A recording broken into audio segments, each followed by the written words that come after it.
इस बार की सर्दियों में चप्पल को मोजा ज़रूर पहनाएं। और बहुत ही यूजफुल टिप्स एंड हैक्स लेके मैं फिर से हाजिर हो चुकी हूँ। Hello everyone, welcome back to my channel. उम्मीद करती हूँ सब बहुत अच्छे होंगे। तो आज का वीडियो बहुत ही कमाल एंड धमाल का, जो आपको काफ़ी हेल्पफुल रहेगा, लाइफ टाइम काम आएगा। वीडियो बिना स्किप किए पूरा देखना। अच्छा लगे तो हमेशा की तरह लाइक शेयर सब्सक्राइब जरूर से करना। तो मेरी फर्स्ट टिप है आर्टिफिशियल ज्वेलरी को लेके। इस तरीके की जो आर्टिफिशियल ज्वेलरी होती हैं, चाहे वो ईयरिंग्स हों या बैंगल्स हों या फिर ब्रेसलेट वगैरह हों, ये बहुत ही ज़्यादा प्यारे लगते हैं। आर्टिफिशियल ज्वेलरी होती है, इनकी डिज़ाइंस, इनकी शाइनिंग, इनकी लुक इतना प्यारा लगता है। एक से एक डिज़ाइन आते हैं, उन्हें पहनते हैं ना, बियर करते हैं तो बहुत ही ज़्यादा हमारी खूबसूरती में चार चांद लगाते हैं। लेकिन इनको रखाव हम लेके आते हैं, खूब महंगी आती है, लेकिन इनको कैसे हम साल दर साल तक बिल्कुल ऐसे ही इनका लुक रहे, शाइनिंग रहे, इसके लिए आपको क्या करना है, एक छोटा सा काम करना है। इस तरीके से रखोगे ना तो आपकी जो आर्टिफिशियल ज्वेलरी है ना, तो वो सालों साल, 10 साल 20 साल तक बिल्कुल भी ख़राब नहीं होगी। उनकी शाइनिंग, उनका लुक जैसे वैसा ही रहेगा जैसा कि आप अभी ख़रीद के लाए हो। तो इसके लिए करना क्या है, आपको लेनी है एयर टाइट डब्बियाँ। ठीक है, जिस तरीके की मैं दिखा रही हूँ आपको एयर टाइट डब्बियाँ लेनी है। और फिर आपको इनमें, जैसे मैंने एक ब्रेसलेट रखा है, ज़्यादा एकदम से दबा दबा के नहीं भरनी है, थोड़ी थोड़ी इजीली रख जाए, क्योंकि इनमें क्रैक भी आ सकता है अगर लंबे टाइम तक, हमें सालों तक ये रखनी है। तो इस तरीके से रखना है। और फिर आपको लेनी है कॉटन। ठीक है, कॉटन लेकर के आपको पूरी तरीके से जो ज्वेलरी है हमारी, उसे अच्छे से कवर कर देना है।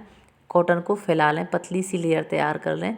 फिर आपकी जो ज्वेलरी है, चाहे वो ईयरिंग्स हों, बैंगल्स हों या ब्रेसलेट वगैरह हों, जैसे मैं दिखा रही हूँ, इस तरीके से आपको उन्हें कवर करना है।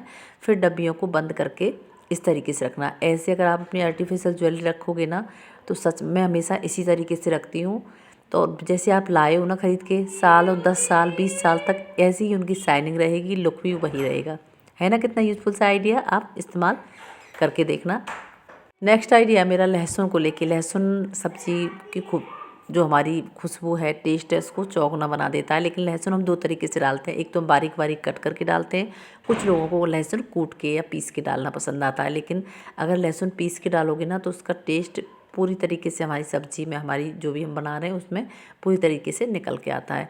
बारीक बारीक कट करके डालने से लहसुन का टेस्ट इतना नहीं आ पाता है। तो आप हमेशा लहसुन जब भी सब्ज़ी में डालें, कढ़ी में डालें, किसी में भी डालेंगे तो हमेशा कूट के डालें। तो मैं हमेशा इसी तरीके से डालती हूँ। ज़रा सा जितना भी लहसुन हम इस्तेमाल करते हैं एक टाइम की सब्ज़ी में, उसे जो अदरक कूटने वाला खरल होता है उसमें डाल करके कूट के इस तरीके से डालोगे।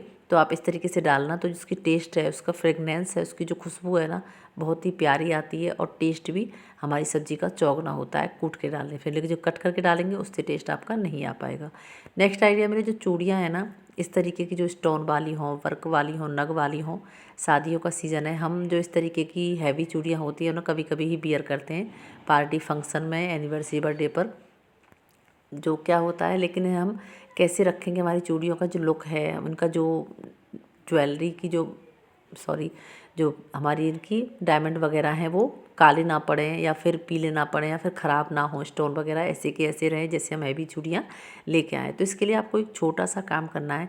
इस तरीके से रखोगे ना तो आपकी चूड़ियाँ है ना, सालों साल बिल्कुल भी ख़राब नहीं होंगी। ना उनका जो उनमें डायमंड लगा हुआ है या फिर जरकिन नग वाली है, जिस भी तरीके की हो, लुक हो, बिल्कुल भी ख़राब नहीं होंगी। आपकी चूड़ियाँ हमेशा ऐसे ही शाइन करती रहेंगी, चमकती रहेंगी। इसके लिए आपको कोई भी सॉक्स हो जो एक्स्ट्रा पड़ा हो, या पेयर गुम हो गया हो, जो भी हो, सॉक्स ले लेना है। और सॉक्स के बीच में ऐसे आपको चूड़ियों को सॉक्स पहनाना है। नीचे से आपको, जैसे मैं दिखा रही हूँ ना, इसी तरीके से चूड़ियों के बीच में से आपको जो मोजा है वो डालना है। जो जितनी भी, जैसे मैंने आप ये वाइट वाली हैं ये ली हैं, साइड में आपको जितना भी डालना हो, जितना भी करना हो, इस तरीके से चूड़ियों को आपको नीचे से सॉक्स है वो डालना है। फिर आपको जो उसका माउथ वाला पार्ट होता है, पीछे से हमारी चूड़ियों पर पलटना है।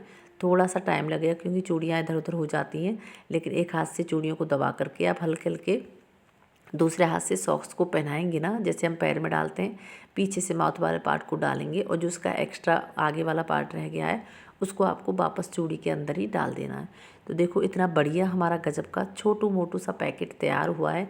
तो जितनी भी चूड़ियाँ आपकी हों जो हैवी वर्क वाली हों, हैवी साड़ी वगैरह के साथ वेयर करने वाली हों, उनको इसी तरीके से सॉक्स हों जो एक्स्ट्रा हर घर में मिल ही जाते हैं, ऐसे सॉक्स में डाल करके पहना के रखेंगे ना, तो ना उनके वो काली पड़ेंगी, पीली पड़ेंगी, ना ही उनका जो साइन है वो बिल्कुल गायब होगी। और जब आपको निकालना हो, इस तरीके से निकाल कर वेयर करें और वापस इसी तरीके से रख दें।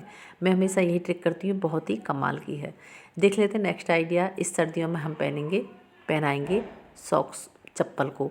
आप ये सोच रहे होंगे कि चप्पल हम सॉक्स तो पहनते हैं पैरों में, उसके बाद चप्पल पहनते हैं, लेकिन अब की बार इस सर्दियों में आपको सॉक्स पहनाने हैं चप्पल को। तो करना क्या है, होता क्या है, आपने देखा होगा बहुत से घरों में, हर घर की तो मैं नहीं कहती लेकिन अधिकतर घरों में चप्पल नहीं पहनी जाती है। जो किचन है, जो किचन में अलाउ नहीं होता है चप्पल पहनना। तो और सर्दियों में अगर चप्पल नहीं पहनेंगे, सॉक्स नहीं पहनेंगे तो बहुत ज़्यादा ठंडी लगती है। इतनी ज़्यादा ठंडी हवाएं चल रही, सर्दी भी बहुत ज़्यादा है। तो इस तरीके से आप एक जुगाड़ कर सकते हैं। तो आपको चप्पल को, जो भी आप सॉक्स पहनते हैं, चप्पल को इस तरीके से सॉक्स पहनाना है पहले दोनों पैरों में, और फिर आपको इसके अंदर पैर डालना है। क्योंकि देखा होगा जब हम अगर सॉक्स, खाली सॉक्स पहन के भी अगर हम जाते हैं ना किचन में, तो सॉक्स में से भी जब बहुत ज़्यादा कड़ाके की ठंड होती है तो ठंड लगती है पैरों में ठंड लगती है। उंगलियां भी, हमारा एड़ी है उनमें भी स्वेलिंग आ जाती है, सूज जाती हैं और उससे दर्द होने लगता है बहुत ज़्यादा। तो परेशानी में बहुत ज़्यादा हो जाती है बिना चप्पल के, क्योंकि सॉक्स कितना भी हम सॉक्स पहन लें उनमें से भी हमारी फर्श इतना ज़्यादा ठंडा होता है कि हमारे पैरों को ठंडक लगती है। तो इस तरीके से चप्पल के ऊपर सॉक्स डाल करके आप पहना, चप्पल में सॉक्स डाल के फिर आप पैरों को डालें, जैसे मैं दिखा रही हूँ। इस तरीके से डालेंगे ना तो ना तो वो चप्पल दिखेगी और ना ही आपको ठंडक लगेगी, ना ही आपको परेशानी होगी। तो इस तरीके से आप चप्पल को मोजा पहनाएं, फिर अपने पैर डाल करके खूब आप काम कर सकते हैं। जितना भी जब भी काम करें किचन में, इसी तरीके से, चाहे तो आप एक जोड़ी चप्पल है उनको सॉक्स पहना के ही रखें, और जब भी आप किचन में जाएं तो पैरों में सॉक्स चप्पल डालें और फटाक से आप अपना काम कर सकते हैं। बहुत ही यूजफुल आइडिया है ये, क्योंकि हर घर की तो नहीं लेकिन बहुत अधिकतर घरों में चप्पल पहनना अलाउ नहीं है किचन में। बिना चप्पल के ही किचन में जाते हैं, बहुत ज़्यादा पूजनीय मानते हैं बहुत सारे लोग। तो इस तरीके से जब आपको निकालना हो, चप्पल निकाल लें सॉक्स में से और धो के पहना के फिर से आप इसे इस्तेमाल कर सकते हैं। है ना कितना गजब का आइडिया, ठंडी भी नहीं लगेगी और तबीयत भी ख़राब नहीं होगी, आपका काम आसानी से चल जाएगा। तो ये थी मेरी आज की टिप्स एंड ट्रिक्स। सबसे ज़्यादा कौन सी पसंद आई कमेंट में ज़रूर बताना। मेरा वीडियो दुनिया के किस गांव शहर से देख रहे हो, और नेक्स्ट वीडियो आप किस टिप्स एंड ट्रिक्स, किस ट्रिक पे चाहते हो, ये भी मेरे साथ ज़रूर से शेयर करना। मिलती हूँ नेक्स्ट वीडियो में, तब तक के लिए Radhe Radhe, thanks for watching.